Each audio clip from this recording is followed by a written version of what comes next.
Good morning, Pokemon people. I come to you with this week's Shiny Collection update. Now, it is not nearly as big of a week as we had last week, because last week was coming right on the heels of Go Fest, where we gained, like a total of 29 Shinies? It looks like. I know we came home from Go Fest alone with like 16 new things, and then a whole bunch of other stuff loaded in there, like the Deontay from Go, the roaming Gimme Ghoul that we got from that other event. So there was a lot of things that we got boosted up into our collection last week.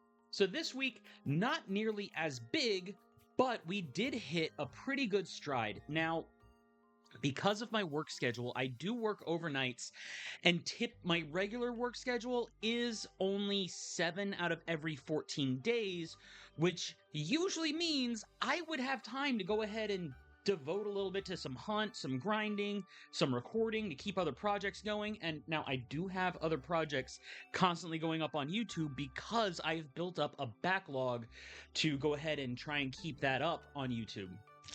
But that does mean that our streams have taken a little bit of a hit. But this week, on my one night off, since I've been picking up so much overtime, I did have the time to take advantage of an event that started in Scarlet and Violet. For anybody that's been keeping up, there is currently a mass outbreak event at the time of this video. So if you haven't started it yet, make sure you connect to the internet in-game and give it a shot. Now, the Outbreaks are not shiny boosted, they're title boosted. Whether or not you care about titles and marks, that's up to you as a player. I don't really care much one way or the other, although I don't know if I got the ones with the marks. I might have gotten some marks on them, I don't know. But I did manage to take advantage of these outbreaks. Because they were event outbreaks, they forced the outbreaks to spawn in the zone. And I'm going to go into a little bit of detail once we cover them. But I did get, because of these event outbreaks, in fact, I'm on this page because I also wanted a hallmark that I did transfer over my Aerodactyl from Pokemon Go to home, mainly because it is legal in Champions, and I wanted to give it a shot to try and see if I could use some of the standard meta stuff to try and get up in ranks, so I can go to those higher ranks, like get to Master Ball at least, and maybe take some time to actually play some fun stuff in the Master Ball rank. But at first I have to actually get there, which I'm gonna make some meta plays for that. Anyways, I digress. To start off, one of the things that was in the event outbreaks is White Stripe Basculin. And as you can see here, we have Basculegion, which I did get these on stream, and somebody redeemed the nickname of Pokemon, so they requested that I nickname the Basculegion for one of the Basculegions Sir Edmund, so they named it after themselves, obviously, which is you know what, that's kind of a cool thing. If I put together this one in there, I would actually gladly go ahead and throw this in, keep it with that as the display name. In fact, not the markings. Do I have a way to see? No, I don't think it has a way to see, because these markings is these ones. It's not the other markings. But anyway, I did get 2 White Stripe Basculins, both male and female, and I already had the Oh, speaking of which, let me just double check the spreadsheet.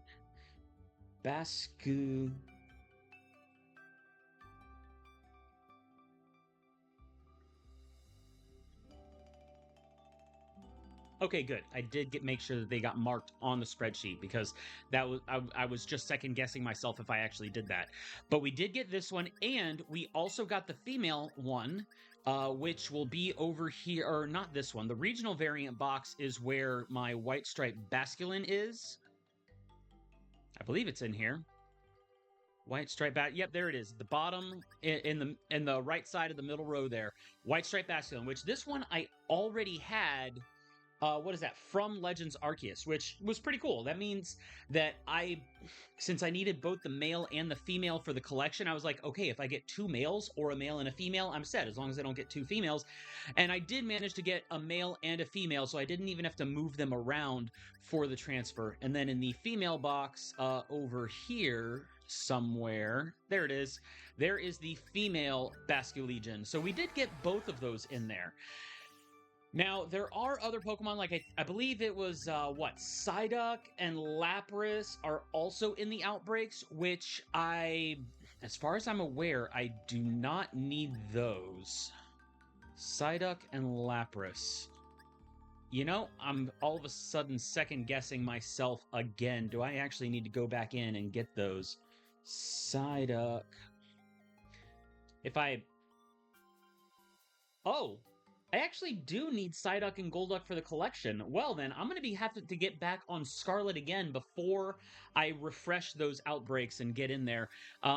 Geez, I really should have checked that out. So Psyduck and then Lapras I should already have as well. Yeah, Lapras we've had for ages. My wife had that one in from Pokemon Go. But the big thing to note here is that the event outbreaks included Veluza and Dondozo. Now, Dondozo was pretty easy. They are ginormous, they're not overly aggressive, and you get them out in a nice big open patch of water, and you can kind of go ahead and just deal with them that way. They're not that difficult to go through. The Veluzas, on the other hand, were a pain in the ass. So the outbreak needs to spawn in water, but they are so incredibly aggressive. They will just gang up on you and dash into you and have you starting fights until there's like nothing left to do. So for anybody out there doing these, I would like to go ahead and point out the key here.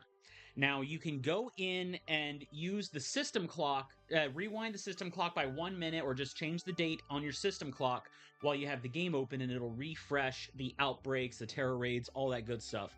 Go ahead and do that until you get the Veluza outbreak in Paldea to spawn near a shoreline. That way, you can stand on the shoreline while you send a Pokemon out to auto-battle the Veluzas.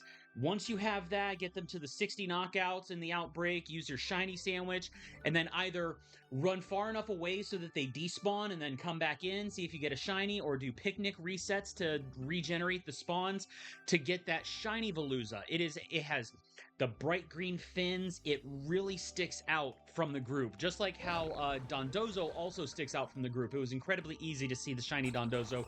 Basculin was a little harder to see. It has like a faded goldish tint to its fins as opposed to the stark white fins or like gray fins.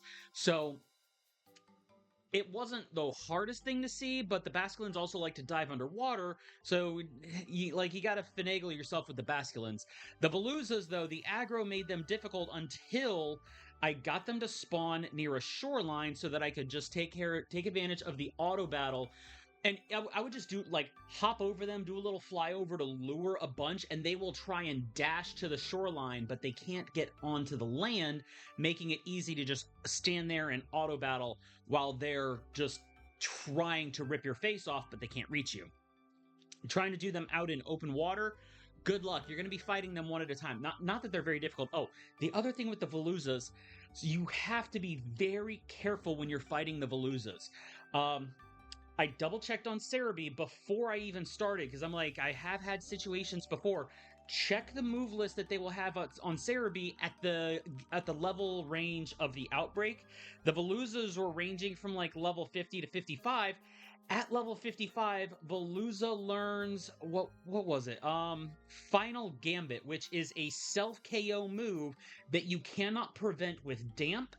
And as far as I'm aware, there's nothing that learns both Final Gambit and Imprison, and Taunt doesn't work on it because Final Gambit is a damaging attack.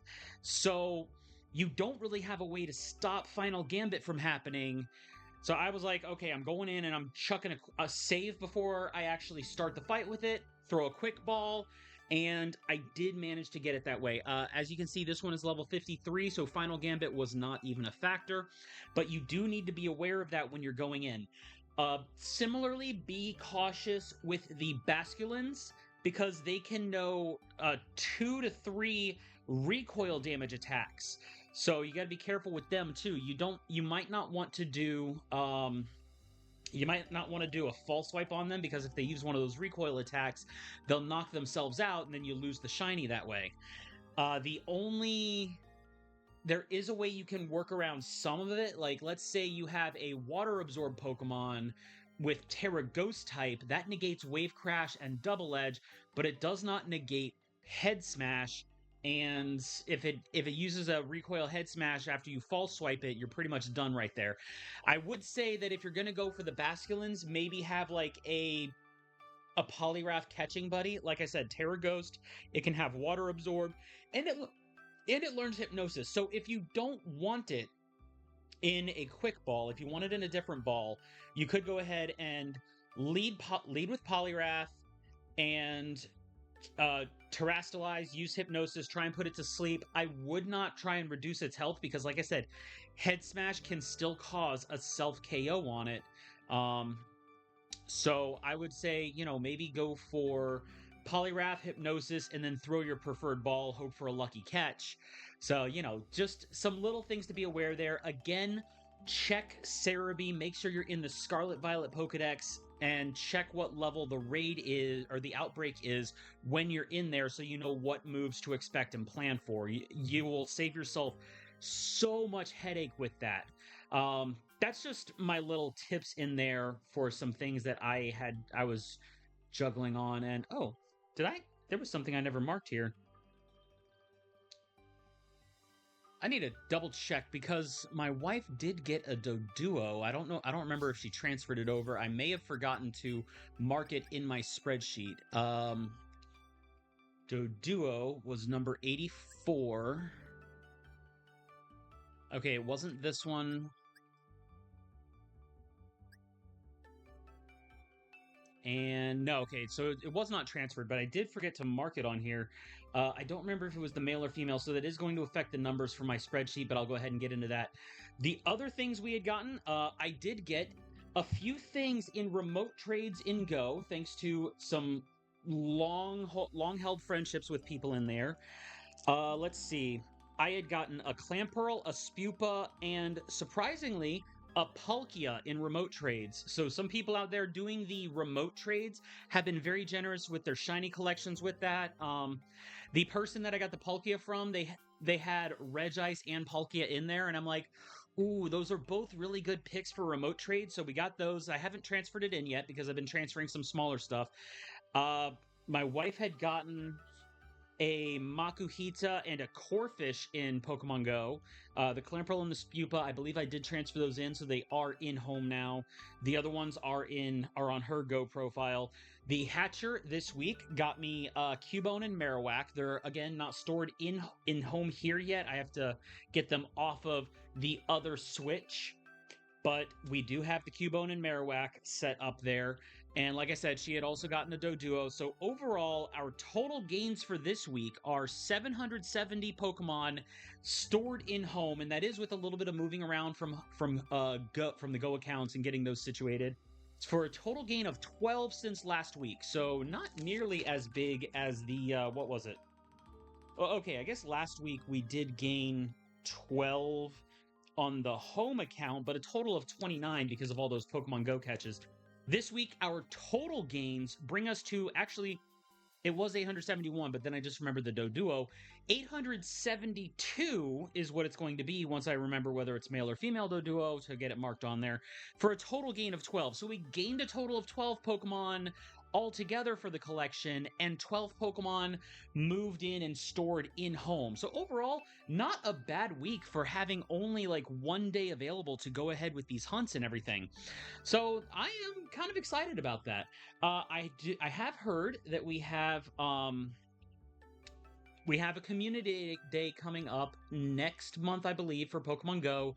That is Nickit. Now, because I have that whole little Hatcher Mahigi thing with Sword and Shield, I could just breed Nickit on Sword and Shield, but it's actually going to be much easier to go ahead, just do the community day for Pokemon Go, even if I only put in like an hour of time on it, and get the 2 shiny Nickit I need for a shiny set there. So that's coming sometime next month. I don't remember the exact dates.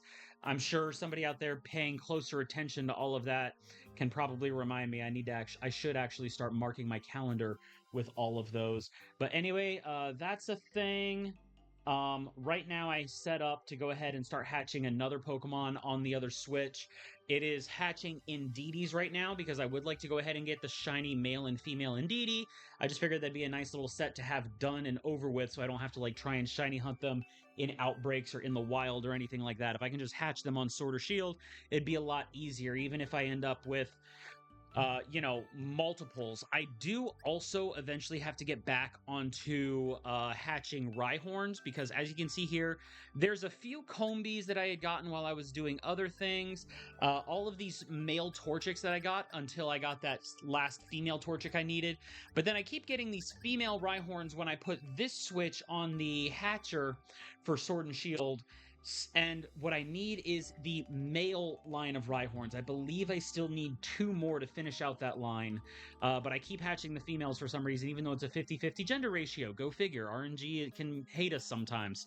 So that's just kind of some stuff that's been going on. Again, thank you for keeping up with us, and let us know what kind of shiny hunts you guys are going out of your way to get. I would like to see like what kind of progress other people are making in their collections, or if they're just looking for like a couple of specific shinies that they just like the specific look of and they're not doing some insane BS like I'm doing with, trying to get every single... Oh, wait, there's... Okay, the Makuhita, Corphish, and the Doduo, it was male Doduo. I just went here, and I'm like, oh, wait a minute. Okay, so that means I'm actually going to have to go ahead and put these things in their correct locations, too. So we're going to go ahead and knock that out. Let's see, we had Cutie Fly is number 742. Hold on, did I actually mark... I'm pretty sure I marked these in here, didn't I? Cutie Fly. Okay, it is filled on home. So let's go ahead and take a moment to appreciate what we have here. I got these. I'll go ahead and put them there. And then there was the Purloin. Okay, yes, it is marked in the right spot. And that's number 509. So the Cubone I have here, it's the Marowak that I have to move over. 509 goes all the way over here. Oh, wait. Oh, hold on. Purloin was actually already filled. Never mind. But the Cubone... That's right, because they went into a different box. That's why I got mixed up there. Number 104 was right before the Hitmons. And this was male Doduo. Okay.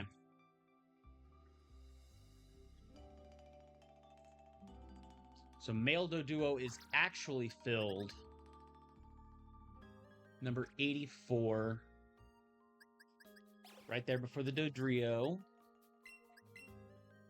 Alright, Corphish, 341 and 296. Okay, 296 for Makuhita.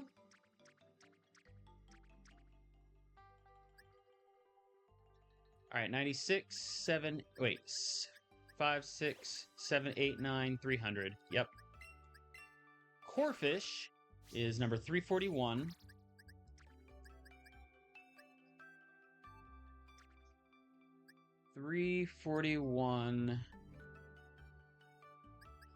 Yep, 41 right there. Okay, the Corphish, make sure I do need to mark that one as filled. And then the Makuhita was also up here.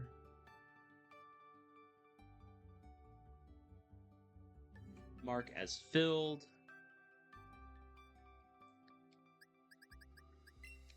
And then the Cutie Fly was number 742. That one's a little further down the line, 742.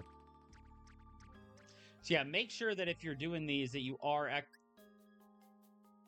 I already had Cutie Fly in here. Okay, never mind. In that case, I can go ahead and put this one back. So I do have actually a couple of extra spare shinies then that are just going to kind of sit and hang out there. None of these other ones are... Yeah, none of these other ones are the ones that I need. And so these are all extras. Go ahead, and I do have this gathering of duplicate shinies that they'll need to find homes eventually, but that's just kind of here or there. So that said, that actually does mess with my numbers a little bit. That means that our total collection is up to 773, not 770. Now that I correctly categorize things, apologies for the misset there. And then 872 altogether, not 871, which means we actually, yeah, we did gain um 12. Yeah, we gained 12 total, but 15 have made their way into Pokemon Home this week. So, honestly, pretty good kick. And I'm going to go ahead and make sure to mark those numbers down correctly now that I've actually corrected myself. Thanks again for tuning in, and thank you for my patience with me completely screwing up where my shiny stuff was. And until next time, guys, have a beautiful week and take care of yourselves.